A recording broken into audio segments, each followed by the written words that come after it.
사무엘상을 요약하고 추려서 한 단어로 말하면 예배다라고 말하신 적이 있습니다. 사무엘상은 예배를 중심으로 예배에 성공한 사람과 실패한 사람을 대조하며 우리에게 교훈을 주죠. 한나와 엘리의 대조, 사무엘과 엘리의 아들들의 대조, 마지막으로 사울과 다윗의 대조를 통해 사무엘상 2장 30장에 있는 대로 하나님께서는 자신을 존중하는 자를 존중하고 나를 멸시하는 자는 경멸하겠다는 것을 보여주고 계십니다. 이를 통해서 사무엘서가 우리에게 하는 말은 무엇인가? 니네가 하나님의 백성이라고 다 하나님의 백성이 아니다. 하나님을 믿는다고 교회를 다닌다고 다 하나님의 사람이 아니다라는 것을 말하는 거예요. 이 자리에서도 마찬가지예요. 다 똑같이 예배드리고 똑같이 찬양하고 말씀 듣지만 하나님 앞에 예배가 상달되는 사람이 있고 하나님이 받지 않으시는 사람이 있죠. 삶에도 똑같이 교회 다니고 심지어 직분자이지만 하나님의 말씀을 따라 사는 사람이 있고 아닌 사람이 있죠. 하나님이 그것을 다 구분하신다는 거예요. 그리고 세상도 그것을 구분합니다. 최근에 지올팍이라는 가수가 크리스찬이라는 곡을 발표했습니다. 아주 장안의 화제입니다. 노래 제목이 크리스찬이에요. 유튜브에 크리스찬이라고 치면 그 사람의 노래가 가장 먼저 나옵니다. 크리스찬들을 이렇게 대변하는 노래인가? 아니에요. 우리를 지적하고 비난하는 노래예요. 노래 가사가 전부 다 영어인데 이 노래가 엄청 히트해서 요즘 아이들 다 부르고 다니거든요. 노래 가사가 영어인데 번역을 하면 이래요. 돈은 나를 기분 좋게 한다. 지옥행 티켓이라고 하지만 왜 그래? 돈은 좋은 것이잖아. 네가 나를 판단하냐? 너는 그럴 자격이 없어. 네가 바리새인이야? 나는 크리스찬 디오를 사고 엄청 비싼 명품이잖아요. 그걸 사고 연예인들과 건배를 해. 그리고 그들과 잠을 잔다. 아무 문제는 없지만 나는 일어나야 돼. 일요일 아침이기 때문에 교회 가야 하거든. 그리고 마지막 가사는 영어로인데 I'm still fucking Christian. 문제는 이 노래가 얼마 전에 유재석이 진행하는 놀면 뭐하니에 나와서 부르고요. 아이들이 이거 다 불러요. 후렴 불러. I'm still fucking Christian. 감히 제가 번역해서 말할 수가 없습니다. 왜 이런 노래를 만들었냐고 하자 그는 말합니다. 크리스찬이라는 사람들 너무 많이 봤는데 쟤도 크리스찬이야 라는 생각이 드는 사람이 너무나 많았답니다. 그리고 자신도 그런 사람인 것 같고 교회는 다닌다고 하지만 교회 다니는 사람처럼 살지 않는 사람들을 보면 이 세상에 수많은 사람들이 자기가 말하는 것도 지키지 않고 사는 것을 보고 이런 노래를 만들었다. 그들을 모두 지적하고 싶다. 문제는 이 친구로 인해 수많은 청소년들이 지금도 굉장히 즐겁고 신나게 I'm still fucking Christian 하면서 자신을 정당화하면서 노래를 부르고 있는 거예요. 이 시대에는 기독교가 말과 행동이 다른 사람들을 지칭하는 어떤 고유명사 혹은 대명사가 됐습니다. 그리고 그것을 소재로 하는 무수히 많은 컨텐츠가 나오고 있죠. 오징어 게임, 더글로리, 수리남 등 전부 다 교회를 비난하는 용도로 소재한 영화들이 히트치고 있어요. 저는 하나도 안 봤는데 더 글로리라고 하는 드라마의 그 클립만 하나 봤는데 아빠 목사님이 여기서 예배드리고 있는데 딸이 지하실에서 마약하고 있는 그게 굉장히 화제가 된 드라마였죠. 어쩌다가 교회를 이렇게 소재화해서 영화로 만드는가? 교회가 우스운 거예요. 과거에는 교회를 감히 그렇게 건들지 못했어요. 교회가 뭐 힘이 있고 정치적인 능력이 있어서 안 건드는 게 아니라 교회는 정말 거룩한 사람들이고 거룩한 공동체라고 여기기 때문에 세상이 함부로 교회를 건드리지 않았어요. 그러나 이제는 교회가 너무 우스운 거예요. 예수 믿고 하나님 믿는다고 하면서 지들이 하나님 말씀 안 지키고 살아요. 크리스찬이라고 하지만 오히려 더 악랄한 자들이 너무 많은 그런 것을 자기네들이 몸으로 경험하다 보니까 이런 노래가 나오는 거예요. 그런데 문제는 세상의 조롱으로 끝나는 것이 아니라 오늘 성경에 봤더니 하나님도 그런 사람을 심판하신다는 것입니다. 그것이 오늘 본문의 이야기고 사무엘상이 끝나는 마지막의 이야기예요. 우리 1절에서 3절 한번 읽어봅시다. 시작! 블레셋 사람들이 이스라엘을 침해 이스라엘 사람들이 블레셋 사람들 앞에서 도망하여 길보아 산에서 엎드려져 죽으니라. 블레셋 사람들이 사울과 그의 아들들을 추격하여 사울의 아들 요나단과 아비나답과 말기수아를 죽이니라. 사울이 패전함에 활 쏘는 자가 낮아드니 사울이 그 활 쏘는 자에게 중상을 입은지라. 이 사무엘상은 사울의 죽음으로 끝났는데 지난주에 우리가 본 대로 다윗이 아말렉과 전쟁을 하면서 공동체를 구하고 있을 때 사울은 블레셋과 전쟁을 하게 됩니다. 근데 상대가 되지 않아요. 1절에 보면 블레셋이 이스라엘을 침해라고 하는데 이 침해라는 단어가 먹어버리다는 뜻이에요. 그러니까 집어삼키고 있는 거예요. 아예 상대가 안 돼요. 그래서 1절에 보면 도망하는데 어디까지 도망하는가? 길보아 산, 남쪽 아주 아래에 있는 길보아 산까지 후퇴해서 거기서 엎드려져 죽었다라고 하는데 이 엎드려 죽었다는 말이 원문을 보면 관통하여 죽었다는 말로 전부 다 칼과 활에 찔려서 몸이 뚫려 죽었다는 거예요. 완전히 패망한 거예요. 그리고 그 중에 사울의 아들 3명, 요나단과 아비나답과 말기수아도 죽게 되고 사울은 큰 부상을 입게 됩니다. 근데 이때 사울의 나이가 몇 살인가? 80살이에요. 뭐 80살에 나라는 전쟁에서 지고 아들들은 다 죽고 나는 큰 부상을 담았다. 이것은 이제 끝났다는 얘기죠. 얼마나 비참했을까요? 인생의 말년에 자신의 나라가 부강한 것을 보고 죽어야 하는데 내 자식들이 잘 되는 것을 보고 죽어야 되는데 나라는 망하고 아들들은 나보다 먼저 죽고 나는 싸울 기력도 없는데 부상당해 있으니 얼마나 이 비참한 인생입니까? 모든 것을 다 가졌던 사람인데 모든 것을 다 잊고 죽는 거예요. 오늘 3절에 보면 사울은 활 쏘는 자가 따라잡았다고 하는데 그 원문에 보면 복수로 돼 있어요. 활 쏘는 자들이 따라잡았다. 그러니까 사울 하나 놓고 삥 둘러앉아서 다 활을 겨루고 있는 거예요. 그래서 사울은 어떻게 하는가? 우리 4절에서 6절까지 한번 읽어보겠습니다. 시작. 그가 무기를 든 자에게 이르되 내 칼을 빼어 그것으로 나를 찌르라. 할례받지 않은 자들이 와서 나를 찌르고 모욕할까 두려워하노라. 하나 무기를 든 자가 심히 두려워하여 감히 행하지 아니하는지라. 이에 사울이 자기의 칼을 뽑아서 그 위에 엎드러지매 무기를 든 자가 사울이 죽음을 보고 자기도 자기 칼 위에 엎드려져 그와 함께 죽으니라. 사울과 그의 세 아들과 그의 모든 사람이 다음날에 함께 죽었더라. 소생할 가망성이 없는 것을 알자 사울은 자기 호위무사에게 말합니다. 이제 가망 없다. 다 죽을 거다. 근데 내가 이스라엘의 왕이고 하나님께 기름 부은 왕인데 저 할례받지도 않은 이방인데 블레셋 사람의 손에 죽을 수는 없다. 그러니 네가 나를 죽여라. 네 칼로 나를 죽여라. 그렇게 명령을 해요. 오늘 본문 전체 중에 저는 이 본문이 가장 중요하다고 생각하는데 왜 그런가? 이 말 안에는 사울이 지금 왜 망하는지가 들어있어요. 그러면 사울은 지금 엄청나게 큰 착각을 하고 있는데 4절을 여러분 잘 보세요. 할례받지 않은 자가 나를 찌르고 모욕할까 두렵다. 이 말의 뜻이 무엇일까요? 이 말의 뜻은 사울은 여전히 자기가 하나님의 사람, 하나님이 세운 거룩한 하나님 나라의 왕이라고 생각하는 거예요. 이래서 사울이 망한 겁니다. 여러분 사울이 그런 존재입니까? 사울을 떠올려 보세요. 그는 하나님이 버린 사람이죠. 일평생 하나님 앞에 망령대행한 사람입니다. 왕이 된 이후에 계속 하나님의 말씀을 어기면서 자기 욕구대로 살았어요. 해서는 안 되는 자기 기업이 세우고 사무엘을 대신해서 제사를 집도하는 망령된 짓을 하고 하나님이 떠나자 신접한 여인 무당을 찾아가 비는. 이 사람이 어떻게 하나님의 사람이겠어요?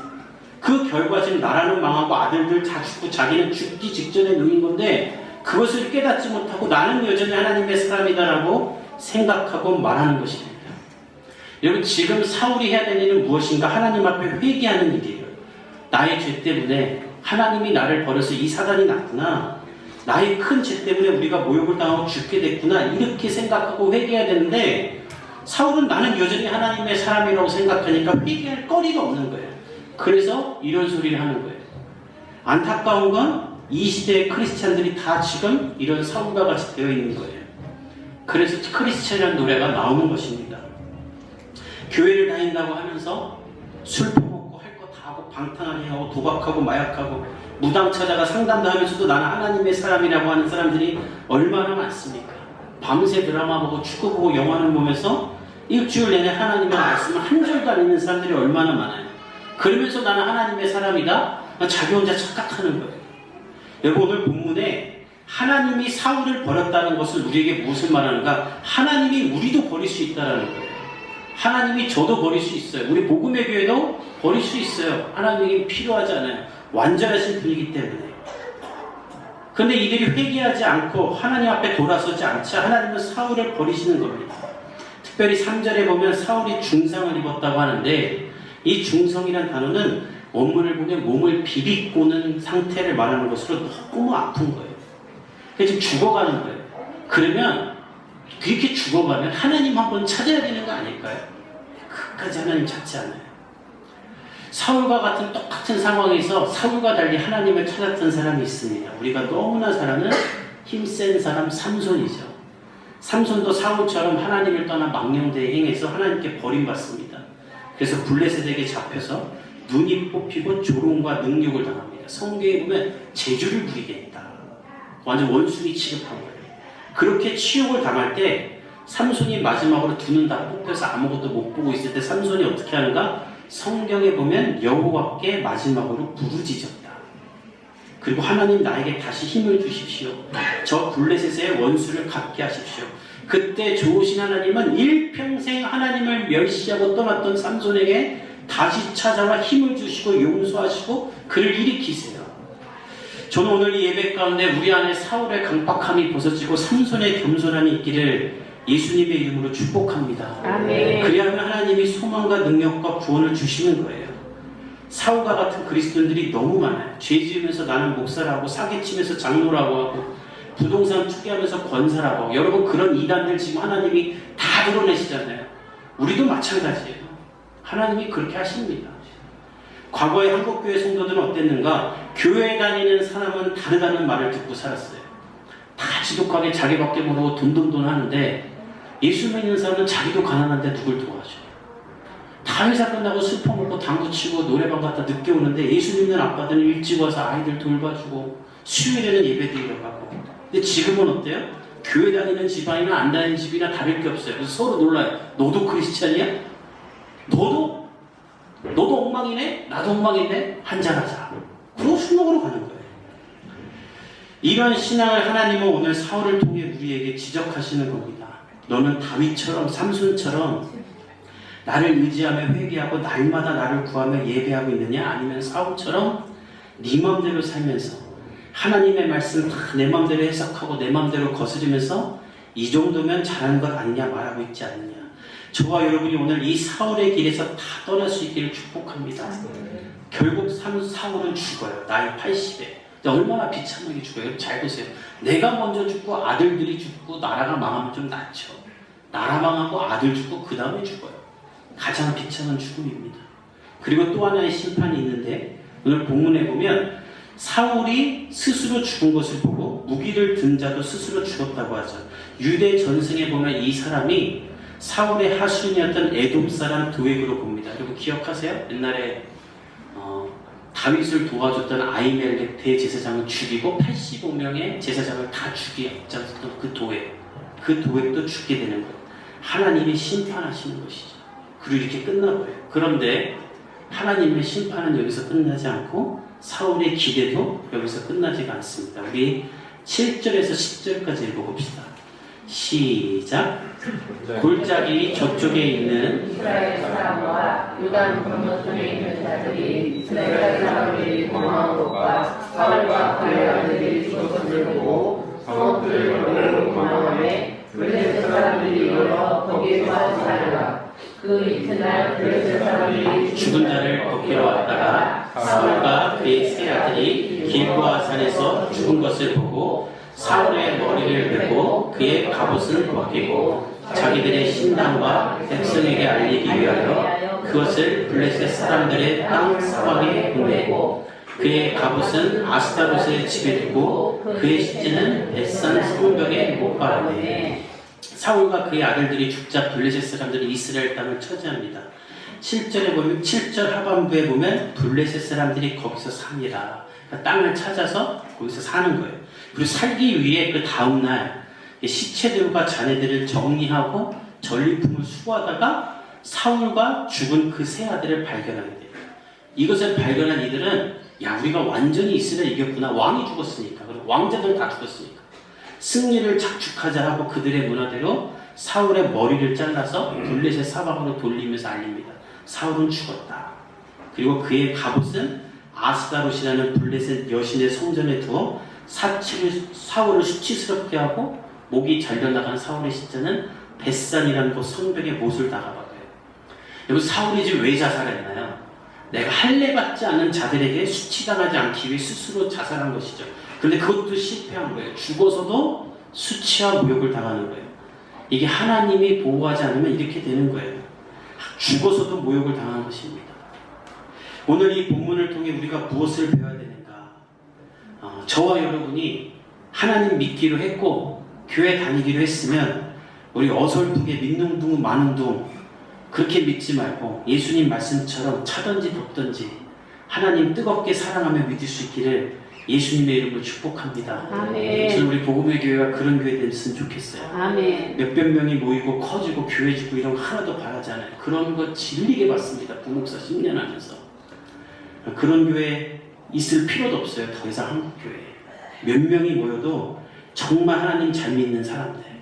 그래서 하나님을 매일 경험하는 사람들이 우리 교회 안에 있기를 간절히 바랍니다. 아멘. 우리 교회가 부흥하는 게 아니라 여러분이 부흥했으면 좋겠어요. 아멘. 모두가 성숙한 그리스도인 이 시대의 진정한 크리스찬들이 어디 있냐 누가 물으면 복음의 교회에 있다. 이런 말 들을 수 있기를 예수님의 이름으로 축복합니다. 아멘. 완벽한 사람 되라는 거 아니에요. 매일 실패하고 믿음이 연약할 때도 있고 넘어질 수도 있어요.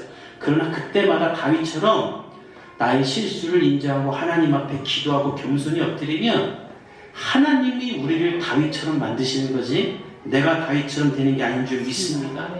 하나님이 우리를 믿음의 장성의 훈련에 이끄실 거예요. 여러분 이스라엘과 블레셋은 수도 없이 싸웠는데요. 이스라엘이 언제 블레셋을 이기는가?